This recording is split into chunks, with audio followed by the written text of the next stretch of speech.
Assalamu alaikum students. Uh, I hope you all will be fine. Today is our second lecture. So we start with Bismillahir Rahmanir Rahim. Today is our second lecture of the subject animal behavior. Today is Friday, 10th April 2020. This is lecture for BS Zoology 4th. So in yesterday's lecture we have discussed about what we will study in this course, and we have studied why do we study this course. We study this course to understand the normal behavior of animals so that we can compare it with the abnormal behavior of animals, and we also study the means of communication among different species and how animals mimic to different environmental conditions. So yesterday's we have also studied about ethology. What is ethology? The study of behavior is called ethology. Etho means habit and logos means to study. So what is behavior? Basically behavior is action of any organism in a community, that how someone or some animal behaves in community. What is community? The mixture of different populations in which different species of different populations interact with one another. Or we can also define behavior as the process by which animal respond to the external world or internal state is known as behavior. That process के अगर external world में या external environment में कोई stimulus या कोई change आती है तो उस चेंज से एनिमल किस तरह रिस्पॉन्ड करता है, इसको भी हम बिहेवियर कहते हैं। और अगर उसके इंटरनल स्टेट ऑफ बॉडी में कोई चेंज आ जाए तो उससे वो किस तरह रिस्पॉन्ड करता है। So yesterday's we have also discussed nature of behavior, like we have simple behavior or complex behavior. I have given the examples of common ants in simple behavior and harvester ants in case of complex behavior. We have also discussed forms of behavior. So behavior may involve some part or organ of organism, or it can involve entire body of an organism. कल एक student का question था कि भाई ये दोनों same topics हैं या डिफरेंट टॉपिक्स हैं, तो ये दोनों डिफरेंट टॉपिक्स हैं, एक शॉर्ट टॉपिक्स हैं। ऐसे ही नेचर ऑफ बिहेवियर अलग टॉपिक है इन विच वी डिस्कस अबाउट कि either the behaviour is simple और कॉम्प्लेक्स। जो फॉर्म्स ऑफ बिहेवियर हैं इसमें हम ये देखते हैं कि कोई भी स्टिमुलस आ गया है तो उस स्टिमुलस के अगेंस्ट रिस्पॉन्ड करने के लिए एनिमल अपने बॉडी का कोई एक स्पेसिफिक पार्ट यूज करता है या उसको रिस्पॉन्ड करने के लिए पूरा ऑर्गन यूज करता है, पूरी बॉडी, एंटायर बॉडी के डिफरेंट जो सारे ऑर्गन हैं वो सारे के सारे उस रिस्पॉन्स में यूज करता है, तो इसको हम फॉर्म्स ऑफ बिहेवियर कहते हैं। So that is harvester ant. So today we will discuss about the scope and significance of ethology और animal behavior की क्या importance है, इसकी क्या significance है, हमें किस किस field of biology में या कहाँ कहाँ पे हमें इसका फ़ायदा होता है, तो उसके बारे में हम study करेंगे। So the very first thing in which we use animal behavior or ethology is in taxonomic classification. So as you know,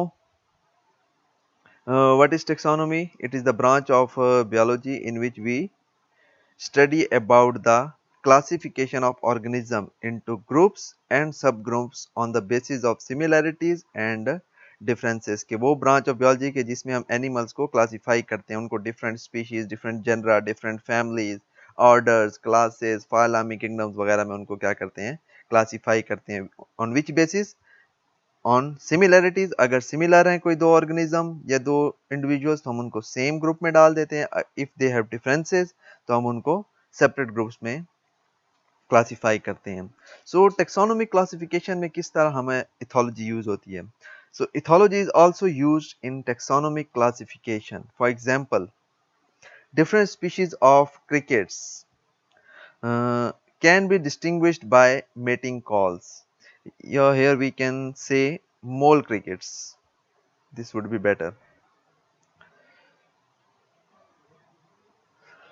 So first of all, what are crickets? Here I have put two pictures. Now you might have seen this in your houses. आप लोगों ने घरों में ये देखा होगा कि आपके कहीं किचन वगैरह में या कमरों में ये जब सीजन मॉडरेट हो जाता है, लाइक थोड़ी थोड़ी बाहर का सीजन हो या ऑटम का सीजन हो, तो ये निकल आते हैं और आप लोगों ने सब ने देखे होंगे, आई होप। ठीक है। तो ये हमारे पास क्रिकेट्स, मोल क्रिकेट्स हम किसे कहते हैं? मोल किसी भी ऑर्गेनिज्म के साथ लगाओ तो इसका मतलब है कि ये अंडरग्राउंड स्पीशीज हैं। वी हैव लाइक मोल प्लेसेंटल्स और मोल इंसेक्ट्स, मोल क्रिकेट्स। तो मोल जिसके साथ लग जाए, मोल्स हम सिंपली कहते हैं अंडरग्राउंड इंडिविजुअल को। तो मोल क्रिकेट्स ऐसे crickets which live underground in the soil, वहां पे अपने घर बना के रहते हैं, तो उसको हम मोल क्रिकेट्स कहते हैं। तो हम मोल क्रिकेट्स को क्लासिफाई करते हैं या डिफरेंट स्पीशीज को डिस्टिंग्विश करते हैं बाय देयर मेटिंग कॉल्स। ठीक है, मेटिंग कॉल्स कहते हैं हम कि जब ऐसी कॉल्स या साउंड्स प्रोड्यूस करते हैं ये क्रिकेट्स विच अट्रैक्ट फीमेल्स। ठीक है, तो ये मेटिंग कॉल्स प्रोड्यूस करते हैं, फीमेल्स आती हैं, then they reproduce and produce their next generation. तो मोस्टली अगर हमें पता होगा कि हम इनका बिहेवियर स्टडी करेंगे कि ये वाला क्रिकेट है और ये इस तरह की मेटिंग कॉल्स प्रोड्यूस करते हैं, हम उसकी मेटिंग कॉल्स को स्टडी करेंगे। और दूसरे भी अगर हमारे पास क्रिकेट आ गया तो उसकी मेटिंग कॉल्स देखेंगे। अगर दोनों में डिफरेंसेस हैं तो हम उनको क्या करते हैं, इन मेटिंग कॉल्स की वजह से हम क्या कहते हैं, उनको डिस्टिंग्विश करते हैं और दो सेपरेट स्पीशीज के तौर पे हम उनको क्लासिफाई करते हैं। तो ये तभी पॉसिबल है कि जब हम क्या कर सकते हैं कि उनके बिहेवियर को स्टडी करेंगे, उनके मेटिंग कॉल्स को स्टडी करेंगे। So this was the first scope of ethology. जो हमारे पास सेकेंड इंपॉर्टेंट पॉइंट है for animal keepers, like animal keepers those human beings या those persons which have the business of certain animals, like हमारे पास ethology is very important for animal keepers. For example, we have aquaculture, sericulture, apiculture, lake culture, dairy farming, poultry. तो चूंकि ये animal keepers animals का कारोबार करते हैं तो इनके लिए भी इथोलॉजी बहुत ज़रूरी है, बिकॉज ये एनिमल्स ग्रो करते हैं और वो किस लिए ग्रो करते हैं? As a business. तो जिस तरह अच्छे तरीके से ये एनिमल्स को ग्रो कर सकेंगे, एनिमल्स के को रखेंगे, उतना ही ज़्यादा ये प्रॉफिट कमा सकते हैं। तो जब कोई भी, इनको हम एनिमल कीपर्स या एनिमल फार्मर्स भी कहते हैं, और इससे हमारे, जब आपके किसी भी मुल्क की एनिमल फार्मर स्ट्रांग होता है, मींस आपके पास पोल्ट्री का फार्मिंग ज़्यादा है या डेयरी फार्मिंग ज़्यादा है, इसमें से कोई भी कल्चर्स, तो उससे क्या होता है कि आपकी कंट्री भी फाइनेंशियली स्ट्रांग होती है, आपकी कंट्री इकोनॉमिकली स्ट्रांग होती है। और इसी के लिए हमारे पास, हम एनिमल्स को पाल रहे हैं तो उससे पहले ज़रूरी है कि क्या करें, हम एनिमल्स के बिहेवियर को स्टडी करें। एक एक कल करके हम आज ये कल्चर्स पढ़ेंगे। तो सबसे पहले we will start with aquaculture. Aquaculture हम उसे कहते हैं कि जब कोई, मोस्टली हम फिशेस को इसमें इंक्लूड करते हैं, लेकिन एक्वाकल्चर में हम कोई भी चीज़ कि जो फ्रेश वाटर या मैरीन किसी भी चीज़ को आप ग्रो करें इन क्या कहते हैं हम, कि क्लासिफाइड एनवायरनमेंट में, कि आप एक खुद ही अपनी, एक तो नेचुरल एनवायरनमेंट होता है और एक आर्टिफिशियल एनवायरनमेंट। तो जब भी आप फिशेस वगैरह या क्रैब्स वगैरह, स्क्विड्स वगैरह, किसी को भी आप एक आर्टिफिशियल एनवायरनमेंट में ग्रो करें तो उसको हम एक्वाकल्चर कहते हैं। सॉरी। तो एक्वाकल्चर में मोस्टली हमारे मुल्क में हम फिशेस को कल्चर करते हैं, बाकी भी और भी कल्चर की हैं कि जहाँ पे हम लोग कराची में मोस्टली क्रैब्स को कल्चर किया जाता है और स्क्विड्स को कल्चर किया जाता है। लेकिन मोस्टली हमारे मुल्क में, पाकिस्तान में, एक्वाकल्चर फिशेस का बहुत ज़्यादा डिवेलप है। ठीक है, तो एक्वाकल्चर में क्या है कि हमारे पास डिफरेंट फिशेस हैं। ठीक है, तो सबसे पहले हमें उनके बिहेवियर का पता होना चाहिए। बिहेवियर किस तरह? लाइक इनकी लाइफ साइकिल क्या है? ठीक है, कितने दिन में इनका एग हैच होता है? ठीक है, फिर इनकी जो सीडलिंग्स, या जिसको हम, वो उनके फिंगरलिंग्स कहते हैं, जो एग से हैच होके छोटे उनके बच्चे होते हैं, ठीक है, वो कितने दिन रहता है? ठीक है, इसके अलावा एडल्ट जब हो जाए तो कितने दिनों में ये मैच्योर होते हैं? कब इनका ब्रीडिंग सीजन है? ब्रीडिंग सीजन बहुत इंपॉर्टेंट है कि ब्रीडिंग सीजन में हम इनका बहुत ख्याल रखते हैं ताकि इन्होंने नेक्स्ट जनरेशन प्रोड्यूस करनी होती है। तो ये सारा इसका बिहेवियर है। इसके अलावा हम इसके बिहेवियर में पढ़ते हैं कि भाई कौन सी चीज ये खाते हैं। Either they are herbivorous, omnivorous और कार्निवोरस। अब फॉर एग्जांपल कार्निवोरस फिशेज हैं और आप उनको प्लांट मटेरियल दे रहे हैं, तो क्या आपका एक्वाकल्चर कामयाब होगा? नहीं होगा। तो उसकी फीडिंग हैबिट्स भी हम देखेंगे। जब फीडिंग हैबिट्स में अगर फॉर एग्जांपल हर्बीवोर्स हैं, तो वो हर्बीवोर्स में वोरस जो हैं वो कौन सा प्लांट मटेरियल ज़्यादा शौक से खाती हैं। फॉर एग्जांपल अगर आप उसको ऐसे प्लांट्स दे रहे हैं जो उनको पसंद ही नहीं है, ठीक है, उनका बिहेवियर ही नहीं उसको खाना, तो वो अपनी जान बचाने के लिए तो खाएंगे, लेकिन शौक से नहीं खाएंगे, मीन ज्यादा नहीं खाएंगे। तो जब ज्यादा नहीं खाएंगे तो मीट प्रोडक्शन क्या होगी, वो बहुत ज्यादा कम होगी। और हमें क्या चाहिए, हमें उनका मीट चाहिए कि जितना ज्यादा फिशेस फीड करेंगे उतना ज्यादा वो ग्रो करेंगे, और हम लोगों ने आगे केजीज के हिसाब से या वेट के हिसाब से उसको सेल करना है। तो इसके लिए हमें ये इसका बिहेवियर स्टडी करना बहुत जरूरी है कि अगर हम ये फिश पाल रहे हैं तो ये कितने टाइम में बड़ी होती है, ठीक है, पर एवरेज इसका क्या वेट होता है, दूसरा कि ये कौन सी खुराक ज़्यादा शौक से खाती है, इसके इस बिहेवियर को स्टडी करना ज़रूरी है। बाकी इसके नॉर्मल बिहेवियर को स्टडी के भाई नॉर्मली इस तरह बिहेव करती है। अगर कोई भी फिशेज एबनॉर्मली बिहेव कर रही है, इसका मतलब है आइदर डिजीज है उनमें, तो हम उसकी डिजीज को क्या कर सकते हैं, उसका इलाज करने के लिए डिफरेंट मेडिसिन और डिफरेंट केमिकल्स यूज़ करके उसमें शामिल करके, ताकि उनकी बीमारी दूर हो। क्योंकि अगर हमने उसका एबनॉर्मल नॉर्मल बिहेवियर हमें नहीं पता है, तो हम उसका एबनॉर्मल बिहेवियर नोट नहीं कर सकेंगे। तो वो आहिस्ता आहिस्ता हम बीमार होंगे, हमें पता ही नहीं चलेगा, और आहिस्ता आहिस्ता फिशेज हमारी मरना शुरू हो जाएंगी, और आहिस्ता आहिस्ता हमारी फिर एक्वा कल्चर जो है वो सारा फार्मर को बहुत ज़्यादा लॉस होने का फिर खतरा होता है। ठीक है, तो इसीलिए हमारे पास एक्वाकल्चर में बिहेवियर बहुत ज़्यादा इंपॉर्टेंट है कि हमें सबसे पहले जब भी हम कोई एक्वाकल्चर या एक्वा फार्मिंग स्टार्ट कर रहे हैं, तो जिस फिश की हमें स्टार्ट करनी है उस पे हमें पता हो कि इस फिश का क्या बिहेवियर है। ठीक है ना। और लाइक अगर हम आर्टिफिशियल कंडीशंस दे रहे हैं, तो हर चीज आपको पता है कि हमारे पास हर चीज की ग्रोथ की ऑप्टिमम कंडीशंस होती हैं, और ऑप्टिमम कंडीशंस क्या आती हैं कि जिसमें वो परफेक्टली काम करता है। अब अगर हमने उनको टेम्परेचर दिया हुआ है जो उनके ऑप्टिमम कंडीशन से ज्यादा है, तो वो ग्रो तो करेंगी, लेकिन वो परफेक्ट वेट हमें हासिल नहीं होगा उन फिशेस का। ठीक है, इसी तरह अगर परफेक्ट टेम्परेचर है, परफेक्ट कंडीशंस है, ह्यूमिडिटी परफेक्ट है, पानी परफेक्ट दे रहे हैं आप, अगर उसको फूड उसकी मर्जी के मुताबिक दे रहे हैं, ठीक है, तो क्या होगा, एक तो फिशेस टेंस नहीं होंगी। ठीक है, जब उनका जैसी एनवायरनमेंट में चेंज हो जाती है, उसका ऑप्टिमम एनवायरनमेंट नहीं है, तो फिशेस टेंस कंडीशंस में होते हैं, और टेंस कंडीशन में, टेंशन में आपको पता है कि ग्रोथ सही नहीं होती। तो आपने वो बिहेवियर, सॉरी वो एनवायरनमेंट प्रोवाइड करना है कि जिससे फिशेस कम से कम टेंशन में हो, और जब कम से कम टेंशन में होंगी तो वो इजीली ग्रोथ कर सकती हैं, और बहुत अच्छी ग्रोथ करेंगे, और हमें क्या होता है कि फ़ायदा ज़्यादा से ज़्यादा होता है। तो इसके लिए ज़रूरी है कि हम उन फिशेस के बिहेवियर को स्टडी करें। सेकंड चीज़ जो मैंने यहाँ पे लिखी हुई है, इंटीग्रेटेड फार्मिंग। इंटीग्रेटेड फार्मिंग है कि जब हम एक ही ज़मीन के लैंड से मोर देन वन फार्मिंग करें, तो उसको हम इंटीग्रेटेड का मतलब है कि मिला जुला के एक मिल के फार्मिंग करना, यानी कि दो डिफरेंट मेथड्स ऑफ फार्मिंग को हम क्या कर दें, कंबाइन कर दें, तो इसको हम इंटीग्रेटेड फार्मिंग कहते हैं। अब लाइक किस तरह इंटीग्रेटेड फार्मिंग आपको यहाँ पिक्चर में नजर आ रहा होगा कि ये हमारे पास हम क्या करते हैं, मोस्टली राइस फील्ड्स और उसके साथ हम फिशेस की फार्मिंग करते हैं। क्या आपको पता होगा कि राइस फील्ड्स को प्लेंटी ऑफ वाटर चाहिए होता है, वहां पे 1 फुट जितना पानी हमेशा चावल की फसल में खड़ा होता है।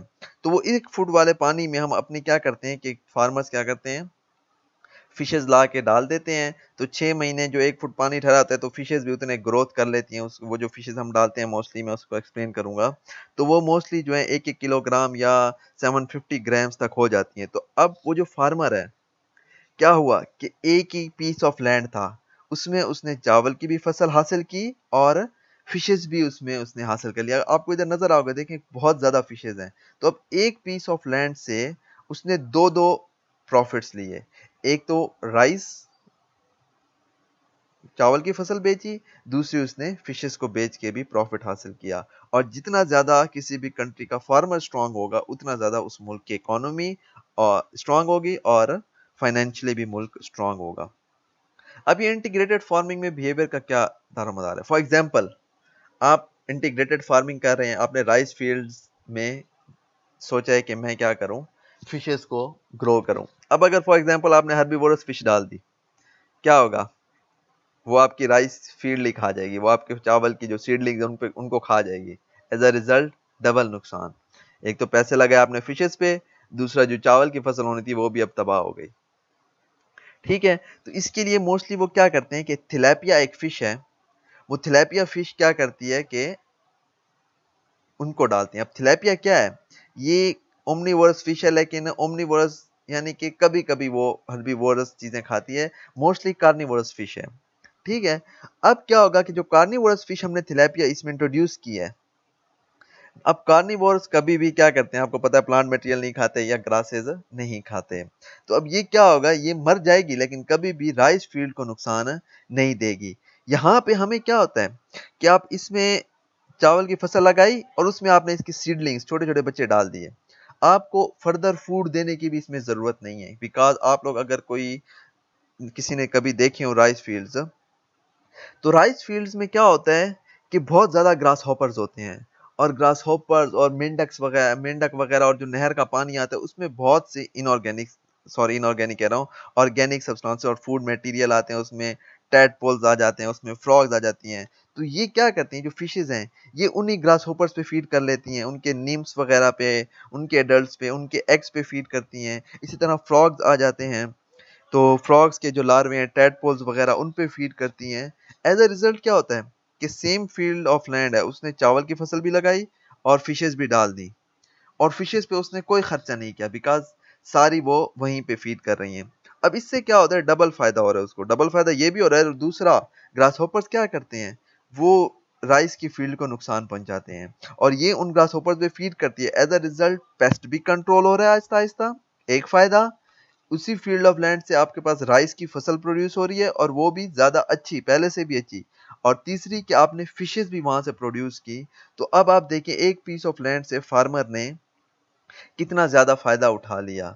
और हमारे मुल्क की इससे क्या होगा कि हमारे मुल्क की फसल भी बढ़ेगी, हमारे मुल्क में मीट प्रोडक्शन भी ज्यादा होगी, और जब भी हमारे किसी भी मुल्क की क्रॉप्स की तादाद ज्यादा हो, तो एक तो आप बेच के एक्सपोर्ट करके अच्छा ज़र मुबादला कमा सकते हैं, इकोनॉमिकली स्ट्रॉन्ग कर सकते हैं अपनी कंट्री को।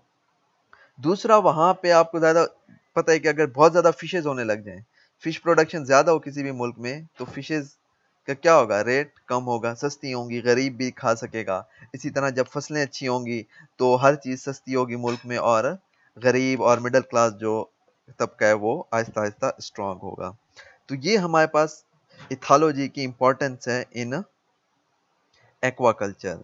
Now moving to next slide, that is apiculture. Apiculture is the farming of honey bees. ठीक है, एपी निकला है एपिस से, which is the genus of honey बीज। हनी बीज हमारे पास फाइलम आर्थ्रोपोडा, क्लास इंसेक्टा और ऑर्डर हाइमेनोप्टेरा से बिलोंग करती हैं। ठीक है, और ये हमारे पास सोशल इंसेक्ट्स में आपको पता है कॉलोनीज की फॉर्म में रहती हैं, इनमें क्वीन होते हैं, वर्कर्स होते हैं, सोल्जर्स होते हैं, ड्रोन्स होते हैं, और डिफरेंट, जो कि हम ये आगे जाके इसको भी डिटेल में पढ़ेंगे। एपीकल्चर हमारे पास क्या है कि वो फार्मिंग जिसमें हम हनी बीज को पालते हैं।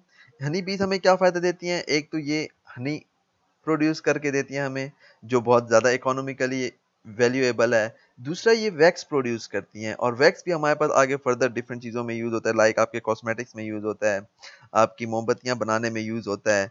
तो ये भी हमारे पास दो मेन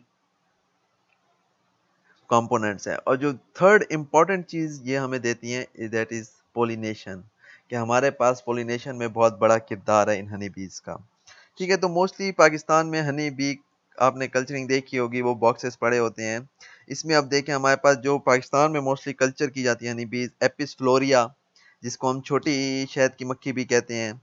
ठीक है, अब ये है एपिस डॉर्सेटा है, एपिस सिराना है। एपिस डॉर्सेटा जो हमारे पास बड़ी शहद की मक्खी है, इसी तरह सिराना भी, एपिस सिराना है, ये भी हमारे पास साइज में बड़ी होती है। एपिस एक्सोटिका, एक्सोटिका निकला एक्सोटिक से, तो ये एक्सोटिक स्पीशी है। एक्सोटिक स्पीशी उसे कहते हैं कि जो यहाँ पे नेचुरली प्रेजेंट ना हो, बाहर से लाई जाए। तो ये इटली से एक्सपोर्ट की हुई एक एक हनी बी की स्पीशी है, जिसको यहाँ पे कल्चर किया जाता है। इसका फ़ायदा क्या है कि ये हनी बहुत ज़्यादा प्रोड्यूस करती है। आपके पास एपिस फ्लोरिया जो है हमारे पास on average per year 3 to 4 kilogram honey produce करती है। जो एपिस डॉर्सेटा, एपिस सराना है, ये 7 टू 8 किलोग्राम हनी प्रोड्यूस कर लेते हैं पर बैच। लेकिन जो एपिस एक्सोटिका है, उन्होंने एक स्पेशल ब्रीड है हनी बीज की, ये 22 to 25 kilograms Honey per year या एनुअली प्रोड्यूस करते हैं।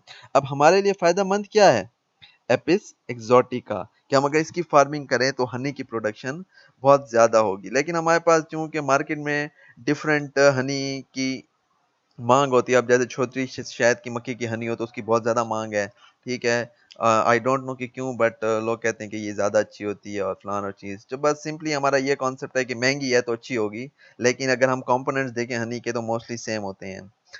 अच्छा, अब इसमें बिहेवियर क्या होता है? इसमें एक तो ये बिहेवियर है कि कौन सी ऑप्टिमम कंडीशंस होंगी जिसमें ये सही रहेंगी, ठीक है।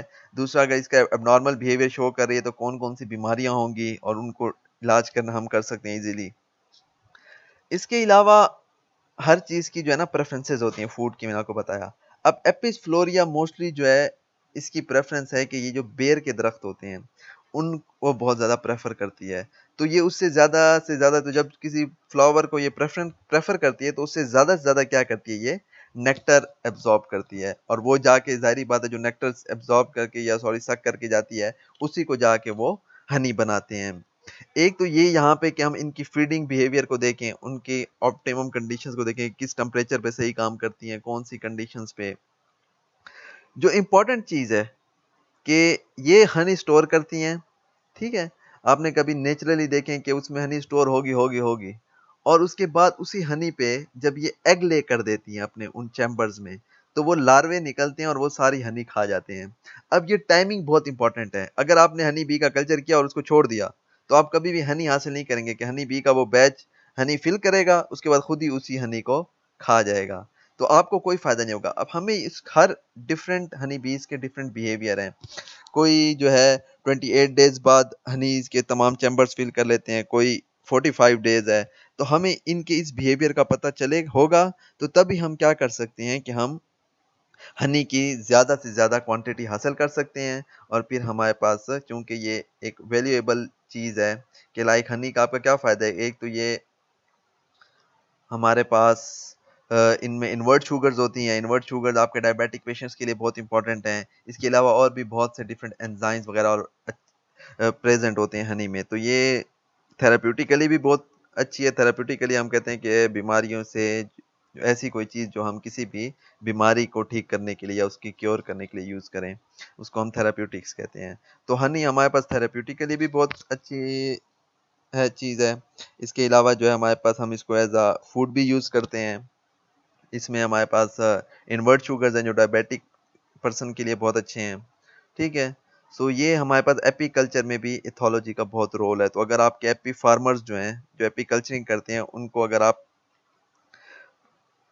अगर उसको पता होगा नॉर्मल बिहेवियर सही बिहेवियर का तो वो ज़्यादा से ज़्यादा हनी की प्रोडक्शन हासिल कर सकते हैं। इसके अलावा आप शायद आप लोगों ने देखा हो, इसमें क्या होता है कि जो बागात के ओनर्स होते हैं वो क्या करते हैं कि पोलिनेशन प्रोसेस को इंक्रीज करने के लिए वो इन एपी फार्मर से कांटेक्ट करते हैं, उनको पे करते हैं, और वहां से वो अपने सारे के सारे बॉक्सेस लेके जाके उसके गार्डन में रख देता है। उसके गार्डन कह रहा हूँ या उसके ऑर्किड में, बाग में, कोई भी फ्रूट का बाग है तो वहाँ सारा दिन हनी बीज जो है वहाँ मूव करती हैं और उसकी पोलिनेशन के चांसेस क्या हो जाते हैं, ज्यादा हो जाते हैं। अच्छा, नेक्स्ट जो हमारे पास कल्चरिंग है सेरी कल्चर। सेरी कल्चर हमारे पास कहते हैं the farming of silk war. Silk war हमारे पास का साइंटिफिक नेम है बॉम्बिक्स मोरी। ये हमारे पास एक मॉथ है। मॉथ हमारे पास मॉथ एक इंसेक्ट है, इंसेक्ट क्लास इंसेक्टा का ऑर्डर हमारे पास लेपिडोप्टेरा है जिसमें बटरफ्लाइज और मॉथ्स प्रेजेंट हैं। ये क्या होते हैं, हमारे पास बटरफ्लाइज आपने देखा होगा कि वो जो विंग्स हैं ऊपर की तरफ उनके बंद होते हैं, लेकिन जो मॉथ्स हैं बटरफ्लाई जैसे ही होते हैं, उनके भी कलर्ड विंग्स होते हैं, लेकिन वो जो हैं फैला के विंग्स को आपके वॉल्स वगैरह पे बैठे होते हैं, गर्मियों में आते हैं ज़्यादातर। तो ये सेरीकल्चर हमारे पास के फार्मिंग ऑफ सिल्क वॉर्म या बॉम्बिक्स मोरी।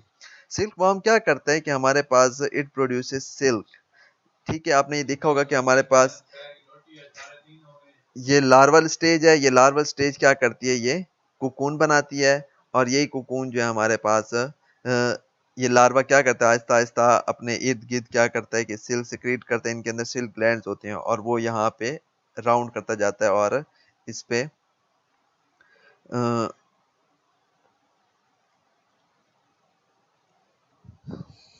अच्छा, ये हमारे पास फिर जो है ये सिल्क वॉर्म है। सिल्क वॉर्म में हमारे पास कंप्लीट मेटामॉर्फोसिस प्रेजेंट होती है कि सिल्क वॉर्म या जो सिल्क मॉथ है सिल्क इंसेक्ट जो हमारे पास वो एग्स ले करता है, एग्स से ये लार्वल स्टेज प्रोड्यूस होती है, ये लार्वा जो है फिर प्यूपा में कन्वर्ट होता है, और प्यूपा में ये जो आपको नज़र आ रहा है ये सिल्क के फाइबर्स होते हैं, इनको फिर जो है वो क्या करते हैं कि इससे सिल्क लेके, और हमारे पास सिल्क के जो आपके पास क्लोथेज हैं और दूसरे भी बहुत से फंक्शंस हैं सिल्क के, तो वो मार्केट में यूज़ होते हैं। अब इसका बिहेवियर भी हमें बहुत ज़्यादा पढ़ना चाहिए, क्योंकि जो भी फार्मर सिल्क कल्टीवेट करते हैं या सिल्क की फार्मिंग करते हैं, उनको अगर इसके बिहेवियर के बारे में नहीं पता तो वो ज़्यादा प्रॉफिट नहीं कमा सकते। बिहेवियर किस तरह, फॉर एग्जांपल पहले तो कि कौन सी कंडीशंस दी जाए इनको रहने रखने के लिए, बिकॉज ये बहुत नाजुक इंसेक्ट होते हैं और बहुत जल्दी ये मर जाता है।